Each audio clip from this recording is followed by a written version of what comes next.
about Who are you? Steve Alcoholic. Steve. We're taking responsibility and the joy of service. Fortunately for me, in my early sobriety, before I was able to get a sponsor that took me places to meetings, it took me to two of the meetings that I still go to now, that I never changed, that made me feel more comfortable about trying to achieve sobriety. He took me to a big book study where it literally just changed my whole mind and outlook on everything and made my life a whole lot better. And for him, I'm grateful for that.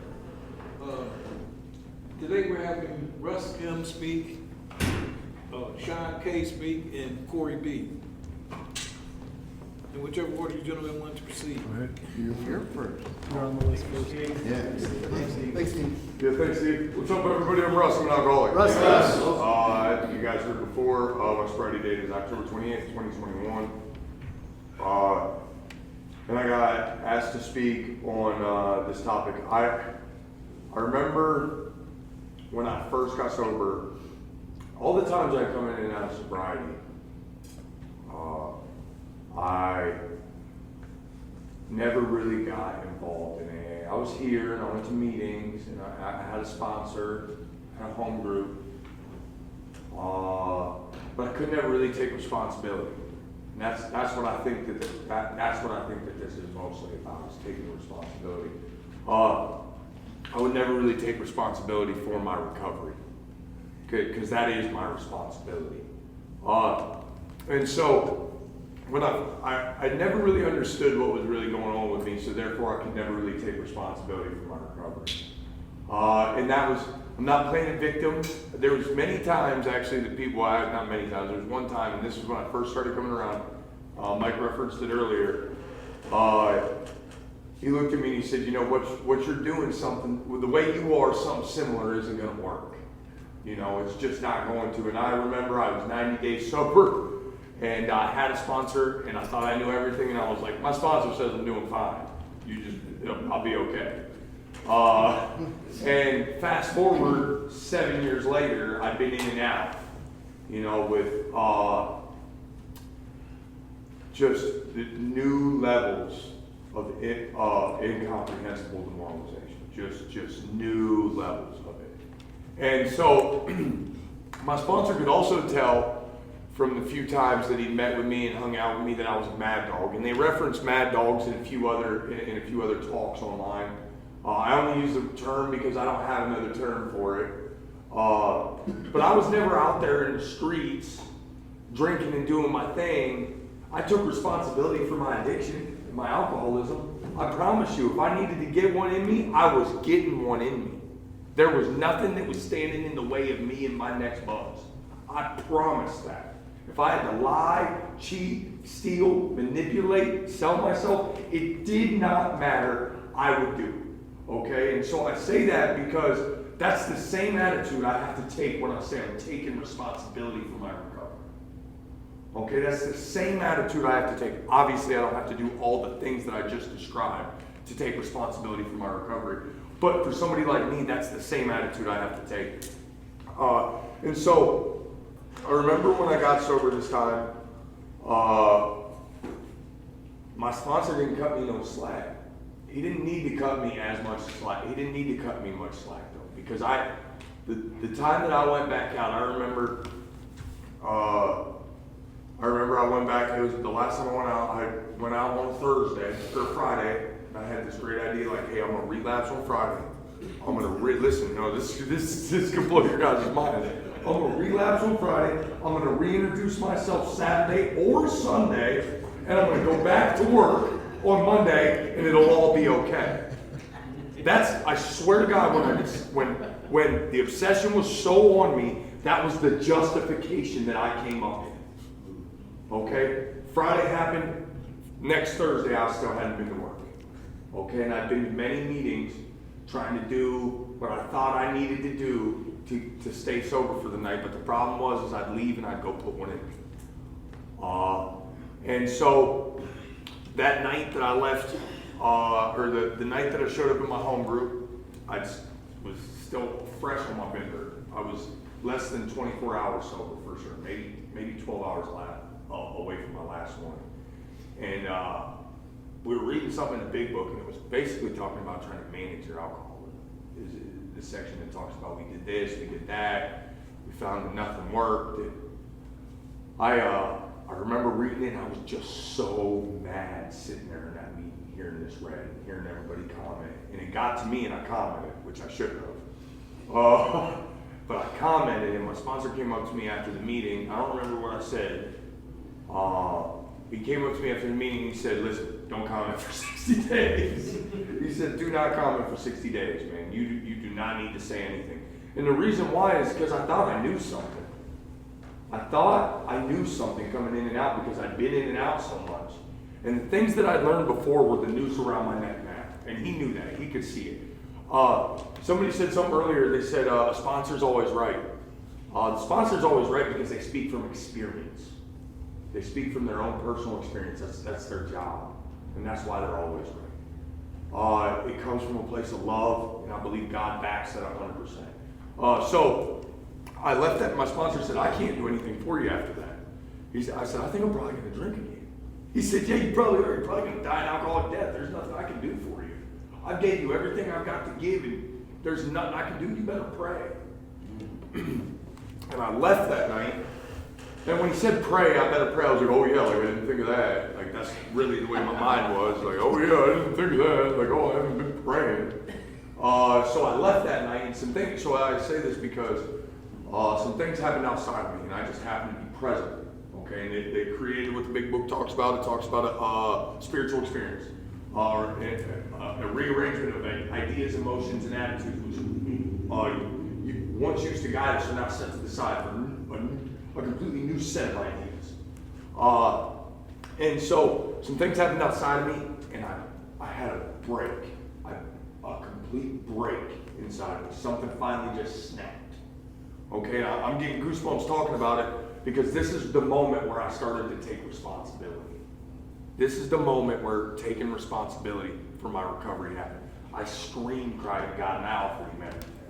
Said, you can have my house, you can have my apartment, you can have my car, you can have my truck, you can have my job, I'll go back to prison, I'll be homeless. I don't care, you can do anything you want. I just can't do this anymore. And it was the first time in my life that I took responsibility for being powerless.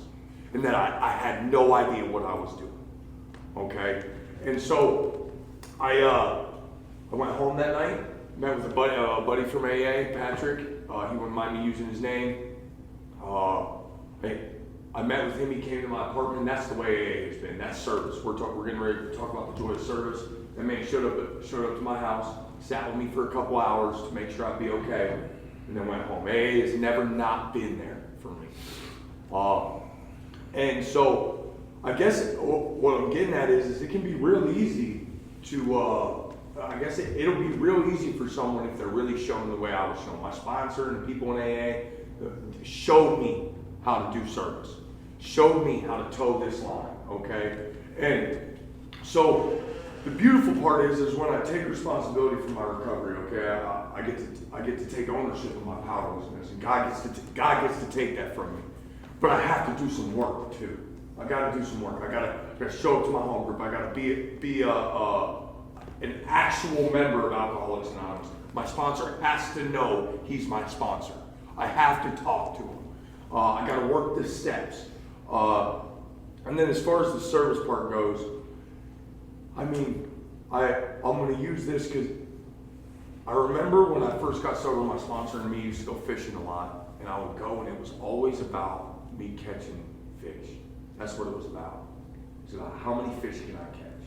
And can I catch the biggest one? Now, don't get me wrong. I love catching big fish. I just put that out there. I love catching big fish. But at some point along the way, catching all the fish and catching the big fish lost its zeal. It lost its zeal. It's because I took something that was God-given and I perverted it into something that Russ would want. And I realized that my responsibility wasn't about just catching the biggest fish all the time. It was about sharing with people that I care about the things that I love to do in the world that God's given me. So I bring that up because I got to take my buddy Davey fishing. He's not here right now. And I got to take him steelheading for his first time. And I got to watch him catch his first steelhead. It was the first time in my life that I think I'd ever prayed when I went fishing that somebody else catch a fish and not me. I showed up, I said, God, I don't even care if I catch a fish. Just let David catch a fish. I want him to experience what I experienced. And I got that, and I know that that's not AA related, but it's practicing the principles in all your affairs. And so I got to help him catch his first steelhead, man. I remember I hooked up to my first fish and I handed him my pole. And if you know me and know the selfish alcoholic that I am, if I get a fish on the line, I sure don't want to share it. And the only reason I bring it up is that's got to be God, and that's the joy of taking service. I found the real freedom in taking service.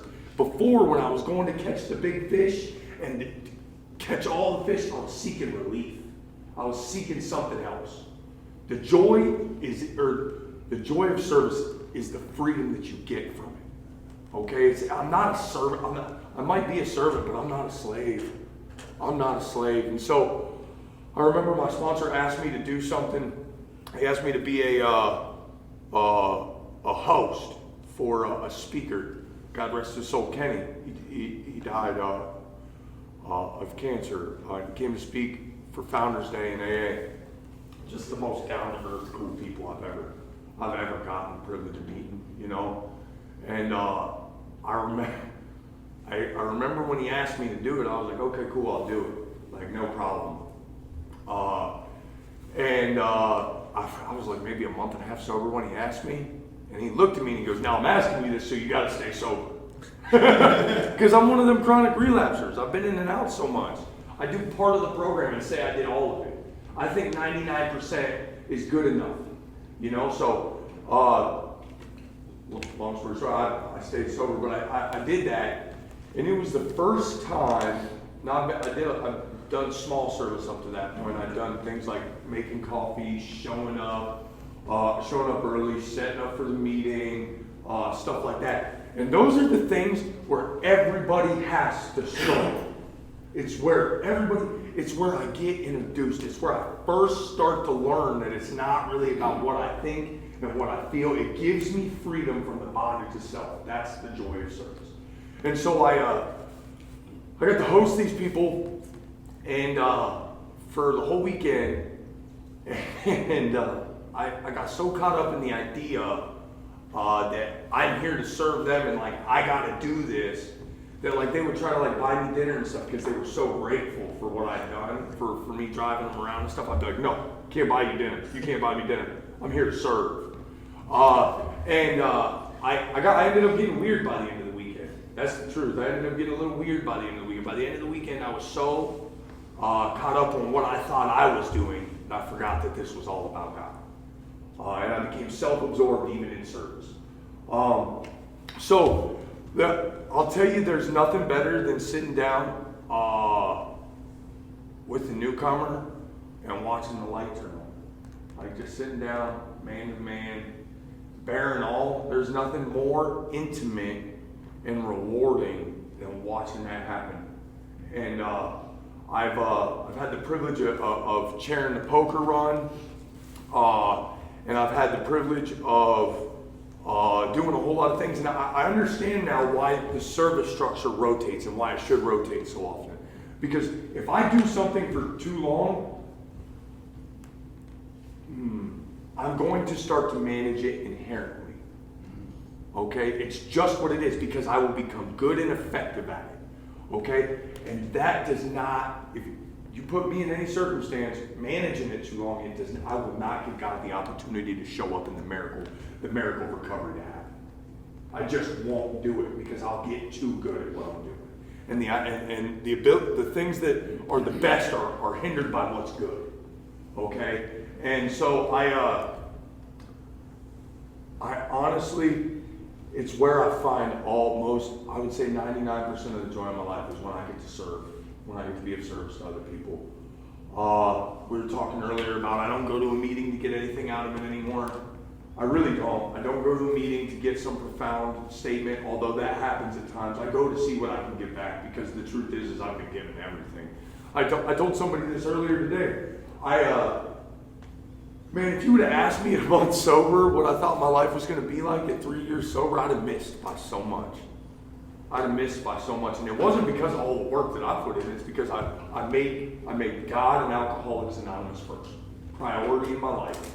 Okay, I get to work and I get to serve. And don't get me wrong. There's plenty of times that my home group's busy. And I'm a busy person in my home group. And don't get me wrong, there are times, believe me, when I would rather go fishing, go do something else, or go spend time with my girlfriend, or go mess around, go whatever, than be of service for my home group. And I promise you this, every time that I'm of service when I don't want to, that's when it means the most. It's like paying a prevailing wage on my sobriety. Okay, not that I got the power to keep me sober, but it keeps me a little close enough to God. Okay, because it's the only time I'm not thinking of me. So when I go to meetings, there are plenty of times where I'm like, I don't want to comment, I just want to go and sit in the meeting. If I have experience with something that's being talked about in the big book at a meeting that's a topic, it's my responsibility to share my experience. It's my responsibility. That is a service. That's what I'm supposed to do. The 12th step is not an option. I don't get to keep what God's given me for me. I gotta give it away. So I've had a lot of wonderful experiences as a result of service. You know, I have in a world full of that's driven by money and profit and ethics, not principles, they're very different. I'm starting to learn that. I've learned that in the regular world, service is almost frowned upon. It's weird, but it gives me an edge. It gives me an edge that the rest of the world doesn't have. Everybody, a lot of the rest of the world is driven by what they're getting out of every circumstance. And I say that because I'll be at work and I used to think I knew what being a laborer was, but so I'm a laborer in Local 894, and I work for Ruland. And as a laborer, it's my job to serve all the other trades. It's my job to get them their material, to line them up, help fix their mistakes. It's my job. And I'm not equating what I'm getting paid for to service. I'm just simply saying that God always places me where I'm needed the most. Okay? And so the joy of service and taking responsibility is that I get freedom. That's the truth of the matter. I get freedom from the bondage of self. I get the freedom to go interact and do anything any other free man does. I go on vacations. I went to Hilton Head, South Carolina this year. I met somebody up here in Ohio that's from Hilton Head that would just happen to be passing through in Akron for a meeting. I got to go down there and be of service in that meeting. I got to show up, shake some hands, be a greeter. It was such a cool experience. Had I not taken the attitude, had I not been active in the service that I've been active in Alcoholics Anonymous, I would have never had that opportunity. I would have never gotten a chance to go somewhere else and be of service. Without any more from me, I'm going to give you Shawn.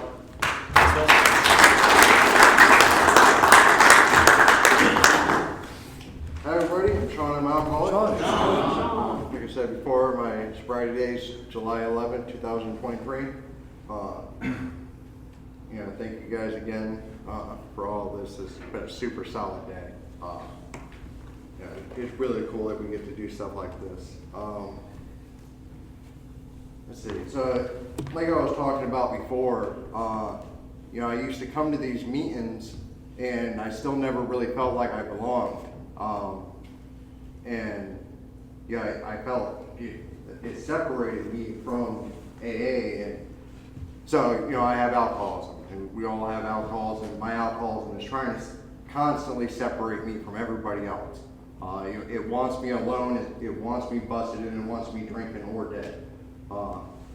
And so when I would come to the meetings and I didn't feel like I belonged, and I didn't feel like I fit in all these things, my alcoholism would just grab a hold of me, and it would tell me everything it could to get me back out of the rooms. I'd make excuses for not going to meetings. even my old home group, you know, I would go to the meeting, but I would barely do anything. At most, I would sign papers, and that way I didn't really have to talk to anybody. And you know, one of the things I had to learn, you know, coming in, because you know, I'm a real alcoholic. I'm just like they describe in the book. You know, like I said, I'm a chronic relapser. Been in and out of the rooms for quite a few years, and I've really struggled. And one of the things I've learned is that I don't got the privilege of taking it easy in AA. I just don't. And you know, at first I was kind of upset about that, to be real. You know, I didn't want to have to do all these crazy things, and I didn't want to make AA the, you know, primary in my life. You know, I got other things I want to do. You know, I like fishing too, and you know, I have kids, and you know, I didn't want my life to center around AA, and not that it necessarily does, but it does. You know, today my recovery comes first. It comes before my kids. It becomes before everything. Because if it doesn't, those are the first things that I'm going to lose. So, you know, when I came in, and you know, I was pretty much immediately told to get to serving wherever I could. And I didn't really understand why I had to do that. And, you know, it was honestly the experience of just doing it based off of principle. You know, I was told, you know, some of the same things that, you know, I'm not going to be able to stay sober doing what everybody else does. And, you know, thank God for that. You know, honestly, I'm incredibly grateful today that I'm not going to stay sober doing what everybody else does. I have to do a little bit more. And that's fine with me today, because you know, I've truly gotten to see the joy of service. You know, I get to take, like I said before, I get to take a meeting into the brew house every Friday. And a lot of times I don't actually want to go, but I always say a little truck prayer before I go in there. And every time I say that prayer, I have to be grateful, and I have to tell God how grateful I am that I get to do that. Because somebody like me shouldn't be doing that. It's just that simple. You know, the way I was before, I'm not a good person. You know, I try to be a good person, but I don't believe I'm a good person. You know, the way I lived my life all those years. You know, I try to do my best, and I try to take responsibility for that. But you know, I've done some crappy things, and for me to be able to go into a treatment center and talk to these guys and help them, it's so far beyond what I should be allowed to do. You know, I don't know if I told, you know, the people that run the treatment center all the things I used to do, if they would even let me come in there, but thankfully that's not a requirement for me to go in there. You know, I get to go in there and I get to talk, and that's just a small part of, you know, service. But it's honestly, it's one of the biggest blessings. You know, I honestly should not be able to do 90% of the things that I do today. And, you know, just like Russ said, you know, even just over a year sober, if I would have, you know, told you what my life was going to be in a year when I was brand new sober, I would have missed the mark by so much. It's just that simple. You know, I have my kids back today. I get to see them whenever I want. You know, I get to do cool things. We're going on a salmon run here soon. It's going to be super cool. I went last year, and it was honestly one of the most spiritual things that I've gotten to experience. And it's a blast. It's a lot of fun, and we catch Chevy-sized fish. We have a good time. But yeah, you know, I told a little bit about, you know, before I was able to actually go to PPG, I was going into, I had to do IOP, and I would go into those IOP groups, And honestly, I'd be grumpy and I didn't want to be there. And at first, I really wasn't listening. I was going to the groups and I was just doing step work. Like I just wasn't listening to what they had to say. And not that I necessarily think that was bad. I mean, I was doing step work. It's what I needed to do to stay sober. But once I was told to, try to contribute, and I got to contributing at those groups, the other people in the group started to like me, which was weird. It was a co-ed group, and there was actually, from 90% of the time I was with a bunch of females, which is a little weird, especially being brand new sober and being single and being thirsty. But I mean, that's just the case. I had a crush on this one girl. But, I didn't chase after her. For whatever reason, I didn't chase after her. I wanted to, don't get me wrong. And I talked to a couple of people about it, and I definitely wanted to, but I didn't end up chasing after her. And I just tried to go and, relate my experience and talk about the program wherever I could and help out wherever I could. And these people truly became some of my friends. I still talk to one of the guys, the only other guy that was in my IOP. I still talk to him today. Every once in a while, he's not sober still, because he didn't get the opportunities that I got. But he's a good person, and I get to talk to him. And hopefully one day, if he decides to come back, I can be there for him. And another one of the ladies, she's a teacher. I've seen her at quite a few meetings. And she actually thanked me for something I said, and I don't even remember what it was about, but she thanked me for it. And it was really cool that I could have been that brand new and contributed something to somebody else's recovery. And I never really thought about that as service. One of the biggest things I didn't do last time when I was in recovery was the 12-step. I didn't want to sponsor. I would talk to people wherever I could, and I was managing a couple sober houses, and I consider that my service for AA, even though that's separate from AA. But I also didn't know anything about traditions back then, so I just kind of related those two things to the same thing. But yeah, I didn't want to sponsor at all, and I was told the same thing, that the 12-step is not an option. It's just not.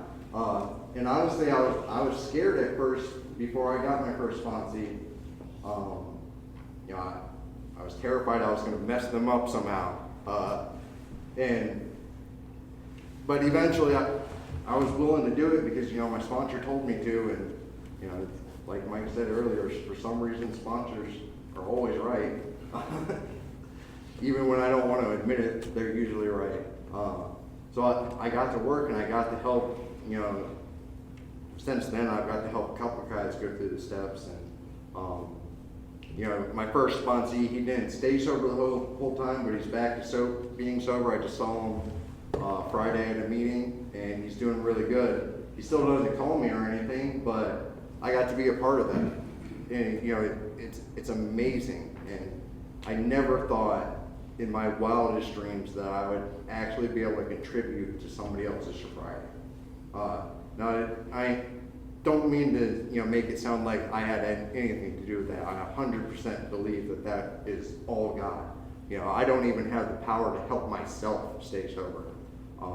But through working this program and living by spiritual principles and building a relationship with a higher power, that higher power is able to work through me to help another guy. And it's amazing. When I hear service work, or I hear about service, first thing that comes to my mind is setting up chairs or making coffee or chairing a meeting or speaking at a meeting. It's not even sponsorship is not the first thing that comes to mind. It's things you do at a meeting. But since then I've learned that service work is so much more. I'm not the best at doing 10 steps calls for myself. for whatever reason, I still don't like to talk about my problems, but I thoroughly enjoy when somebody calls me to do a 10-step. Because I was taught how to do a 10-step, and I was taught to get down to causes and conditions and just not let whoever it is complain the whole time and not actually look at what's going on in their lives and why this is going on and why they feel that way. And that's, there's another form of service, and, like Russ was talking about, it's my responsibility that if somebody calls me to do a 10-step, it's not to just let them complain the whole time. We got to figure out why it is they're feeling that way. And if they're resentful, we got to figure out what they need to do about it, whether they need to do some inventory about it or, pray about it. Get out of yourself and think about, how you can help the next person. Service is so much more than I ever believed it was going to be. Like Russ was saying, I feel like I have an edge on everybody else in the world because I get to be of service, and it's starting to become second nature to just be helpful and get out of myself and get out of the way and just help. People's called me that's not even in the program, that's not alcoholic, they're just normal people, and they're complaining about whatever it is, and I immediately think 10th step and try to help them get down to causes and conditions, even though they don't have a clue what I'm talking about. The mother of my children calls me a lot for the problems that she has nowadays, and that's a huge blessing that, somebody that I used to love that I hurt immensely by my drug, my alcoholism and my drug use, that she calls me today for help whenever she's going through something. And it's my responsibility to be there and practice all these principles that I was taught wherever I can. It truly is a blessing that somebody like me, the bottom of the barrel, hit rock bottom, keep on digging, and just kick it there for as long as I could. I get to actually help people today, through the grace of God, that, I actually get to, be of service and be of help.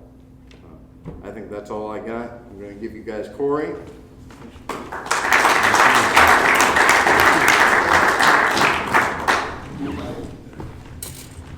Cory, I'm an alcoholic. Cory! I want to thank you all again for being here. My sobriety date is May 19th, 2021. And my home group is the Primary Purpose Group. My sponsor is Mike as well, so I'm going to talk about him a lot. I took notes on this one. I felt like I drew a blank a lot on the etiquette thing, and I had to make up for it, I guess. Service has been a big deal for me, though, in my sobriety, and I'm actually really excited about this topic. So first off, before I got sober, I actually had just read the Gospels for the first time or whatever. I had a lot going on, obviously, because I wasn't sober, and I'm reading this stuff, and it was just a weird time in my life. I was 21, it was tail end of COVID, and I remember coming out of my basement. I had a lot of experience in my own basement. I think that might be I had a basement, Mike had a basement. It was one of the things that drew me. Our basements were a lot different. We had much different basements. So my basement was basically my haven, or what I considered heaven. And I know at some point early on, before I was sober again, that I came outside and it was sunset or whatever. I'm smoking a cigarette on my back porch. I own my house, and I'm looking at the trees and the sunset, and I'm thinking to God, I'm like, man, is this really it? Like disappointed.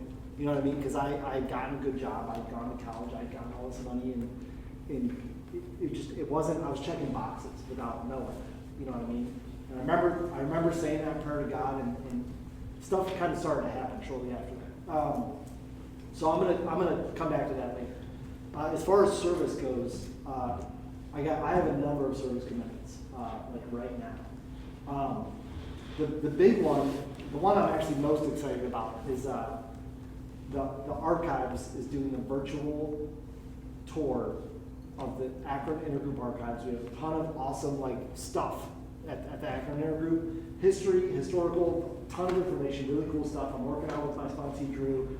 And I'm just really excited about that. It's a long-term project. We got to make all these videos. We're posting them on YouTube. It's a really cool thing. And I got that because I was going to, I was an intergroup rep for a different home group I had. And I was going to intergroup all the time, and the archives committee kept calling out for help. They were asking for help. We need, we're doing all this stuff on the computer, and we just need help, and I'm like, I don't want to admit it, and I want to make this admission sound as humble as possible, but I'm like a computer wizard. When it, like, especially compared to like the, I don't know, like the average population, you know what I mean? I know how to do things with a computer that most people don't comprehend. And again, I don't want to sound like I'm boasting or anything, but it is what it is. So I go in there, and really I'm just renaming a bunch of files on the computer. I can type really well. It's 20 probably for me, probably not a good thing, but so I'm renaming all these files. They're scanning every document they send out, all the flyers you get. So I'm basically like, Johnny is awesome. He's scanning stuff. Anyways, long story short, I get involved with them. They're talking about this archives project, the virtual project, and I get involved in that, and that's been really cool so far. Again, I'm going to come back to that in a second. Early on, again, I had a lot of different home groups.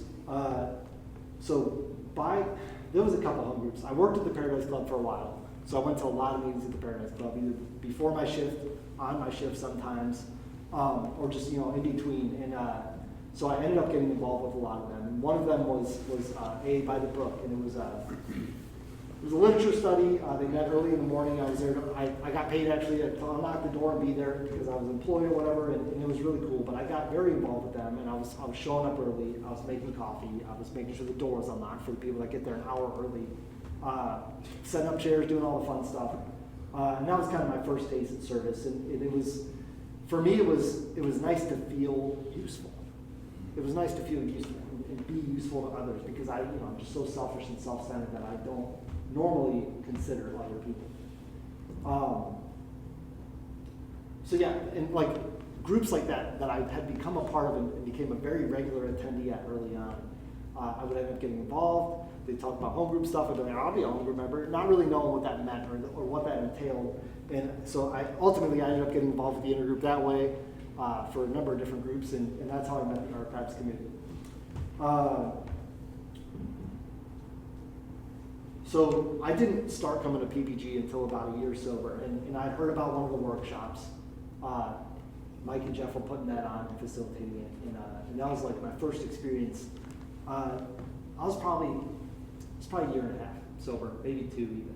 No, not quite. Probably a year. I know I was over a year, but I knew already that my own sobriety was precarious because I was not feeling, and I know I shouldn't rely on my feelings too often, but I knew that something was off, right? I'm doing these things and I'm working these steps, and I got a sponsor and I'm doing what he's telling me, and it just ain't right. I'm not feeling that freedom. I'm not feeling that relief. I'm not feeling happy or joyous or free or any of that, right? I'm restless, irritable, discontented, and I don't know why, because I'm doing the work that I think I should be doing. So I get sent to this workshop, essentially by God. The flyers come around and I see it and I check it out. And at that point we got it written on the board, and it's just like, it's so cool that it's even up there right now. That's step one in a nutshell. That's how we explain it. Why am I powerless, right? And I didn't know why I was powerless. I thought for most purposes I was powerless because I went to the psych ward a bunch of times, or because I couldn't stop drinking when I wanted to stop drinking. I didn't know how to do it elsewise. Or I'm at AA. I'm here, ain't I? Doesn't that mean I'm powerless? Why should I be at AA? I'm here. Like, what other reason do I need? I stuck around. So to learn that step one stuff at that workshop, it kind of made me realize that I've been missing a certain depth of the message and a certain, not that the message had been watered down, it just hadn't been explained to me in a way that I could understand it and utilize it in my own life. So I got involved with that workshop. I did the work. I asked Mike to be my sponsor shortly after he started that. I already had a previous sponsor. He got me a good bit of the way, and I'm super grateful for that. But he couldn't really, I knew and he knew that he couldn't really give me what I needed, because, not that I was on my way out, but I was restless, and I was kind of getting sick of it. So I get involved with PPG after that and make that my home group. And like we've all said, there's a ton of different jobs to do at any home group, technically, but we're pretty serious about it at PPG. Like, everyone's got a job, and I'm happy to be there to do things like set up, organize the tables and the chairs the way they need them, tear it down in the end. That's like a super easy way for newcomers to get involved. Anyone can get involved that way. I gotta be there early. I like to be there early. I don't got anything better to do. A's my life anymore. The welcome home meeting, super cool to be a part of that. So for the bigger events, we do the welcome home, we do the poker run, we do the Christmas thing, and I want to be a part of that, and I want to be in there, but I also hesitate to take any like specific job, and I kind of see myself as like, if you guys need it, I'll go get it. Like I'm there for like, if you need me to run somewhere, I'll get it. And like kind of last minute, like bringing up the rear type stuff, like what are we missing? I'll go get it right now before we need, And sometimes, maybe I fall through the cracks a little bit. We lost the thank you cards, which I felt bad about, but so yeah, we do a lot as a home group, and I think ultimately that's going to help other people out, and that's really the whole point, anyways, is to help others. I know one of the things that we talk about sometimes, and this comes from Mike too, is that am I too busy? I'm feeling a little busy. I'm feeling spread a little thin. I got all these commitments, and I think I'm gonna have to start cutting stuff. And normally Mike's response to that is like, well, you better get to contribute. Like get more on your plate. I know it seems counterintuitive, but if you feel busy, you need to get busier. It's the case. And I mean, just off the top of my head, I went to the gym last night. I went for a run last night. I got on the computer and did a bunch of stuff. I didn't get to bed till midnight, and I had like a whole day. I had a day at work. It's crazy. And the 11th step, it talks about how we have more energy, right? Because we're not wasting it on things that we don't need to waste it on. And I feel like I have a lot more energy, and therefore more time to do the things that I need to do. Sometimes, this is just another nugget of wisdom, sometimes helping others, the best way to help somebody else is to let them help you. And that's a super good one. I love that one.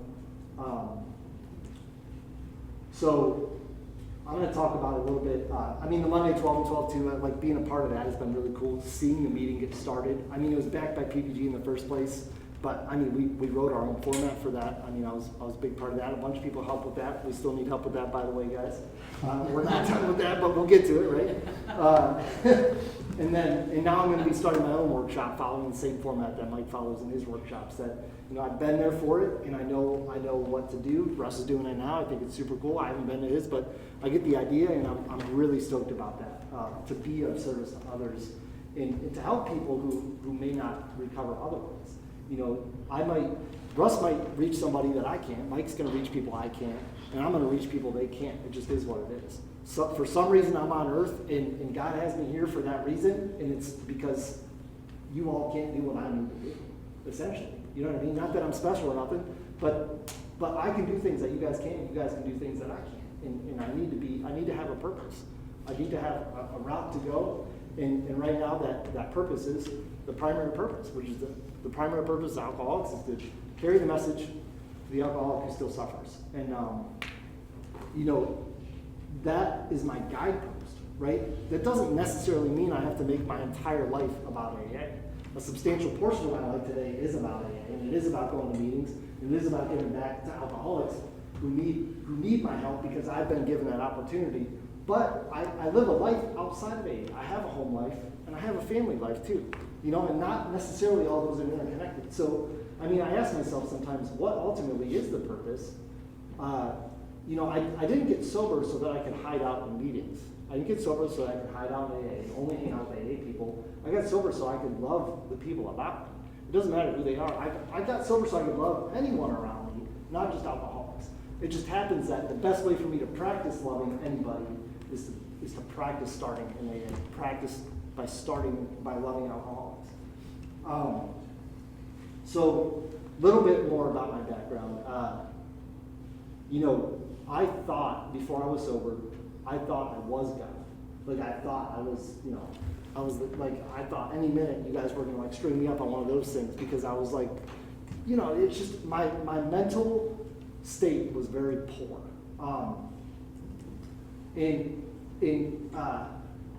The burden that I bore it wasn't that I needed to experience your pain, it was that I still felt responsible for it. For some, it's like if I don't shape up and get this right or whatever, then everyone's gonna suffer, even if you're not, you know what I mean? I put that on myself. It's self-inflicted pain that I did to myself.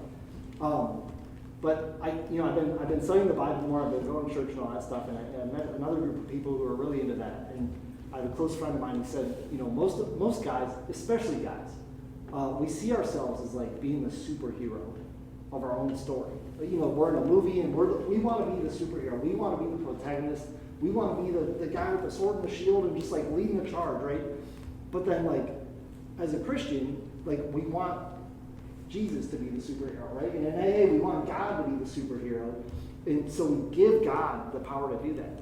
And letting God take responsibility for the things that he told me he was going to take responsibility for, and relieving myself of it through his grace, I mean, it was a huge weight off my shoulders, to say the very least. I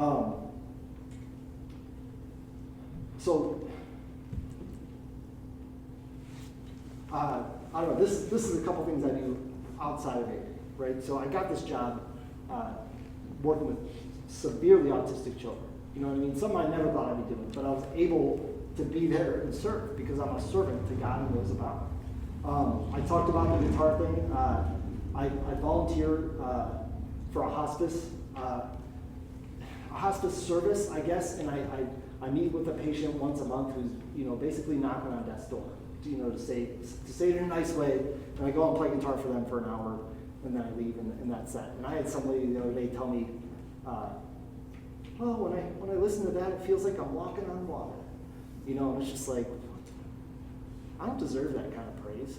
I don't. But of course it builds me up and it makes me feel good about the hours I spend practicing at home. What's it for? It's the preparation so that I could be useful to other people in the future. It's not for me. I don't do anything for myself anymore. I don't have any need to because God does everything for me already. I got a couple friends.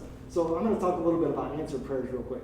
Sometimes I'll have a prayer and then much later on, it'll be answered in a weird way. So the job I work today, I've since left the school. I'm back on a computer for work, and the title isn't really relative, but I'm basically writing and reading technical documentation, a lot of it. And I remember thinking before I got this job, I wish I could just have a job that I was writing and reading technical documentation. You know what I mean? It's like I get into that role, and I'm like kind of annoyed or whatever because it's not really what I expected to be. And then I realized that that's all I'm doing is reading and writing technical documentation. I'm like, well, how the heck does that even work? So going back to guitar for a second, I prayed about how can I be of service to somebody who's already in the program. Maybe they're messed up, maybe they're not. You know what I mean? But I mean, this guy in particular has been around for a long time.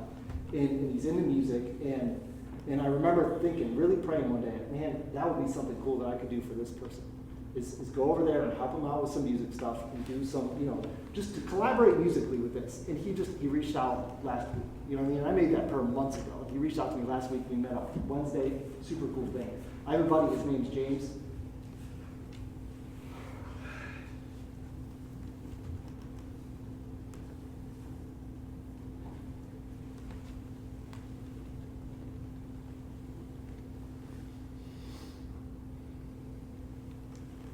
He's doing all right.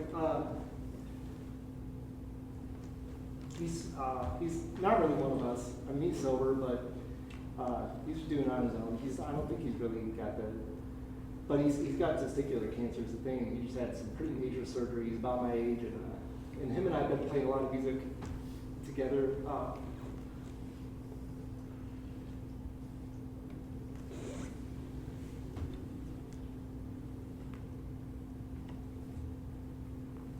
We went up to the ledges last night, and down in the valley. We brought our guitars and we're watching the sunset, and it was cool. Other people there, whatever. I don't even really think they're paying attention or they could even hear us, but it was just cool. It was a cool experience to jam with my buddy out there, and then he gave me the lyrics, all this music he wrote because I've been asking about it. I can't really hear it when he sings it, and he gave me the lyrics, and one of the songs literally had there's a bit in there about watching the sunset, it's like just in the trees, and it was just really trippy. So, you know, again, who am I being of service to? It's not, yes, I love to be of service to alcoholics, but there's a lot of other people in my life who aren't alcoholics.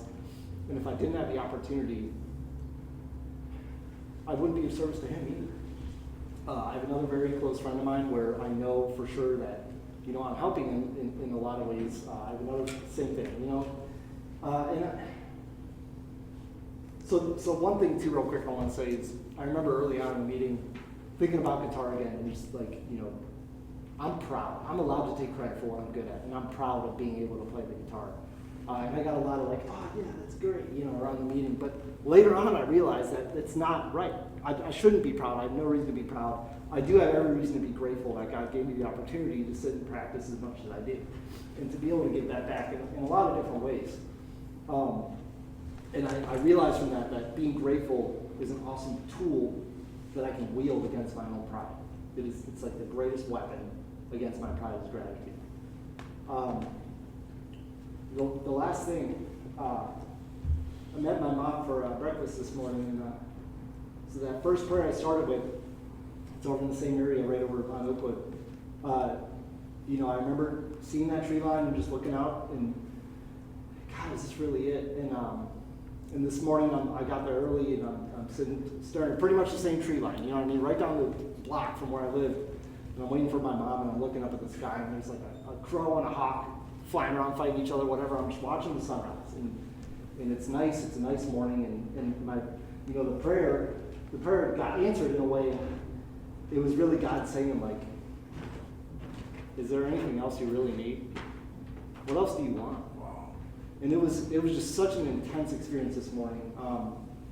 And again, all that is because I've taken the focus off myself, and I fit myself to be, to my best ability, to maximum service of God and those about me. And with that, I'm going to pass it. Thank you.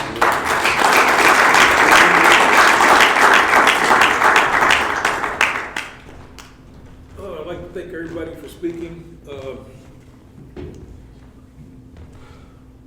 Yes, I feel it's my responsibility for the time and effort that people took to get me where I am today. That it's my responsibility to try to give the same efforts and things to other people so that they may achieve some of the stuff that I have.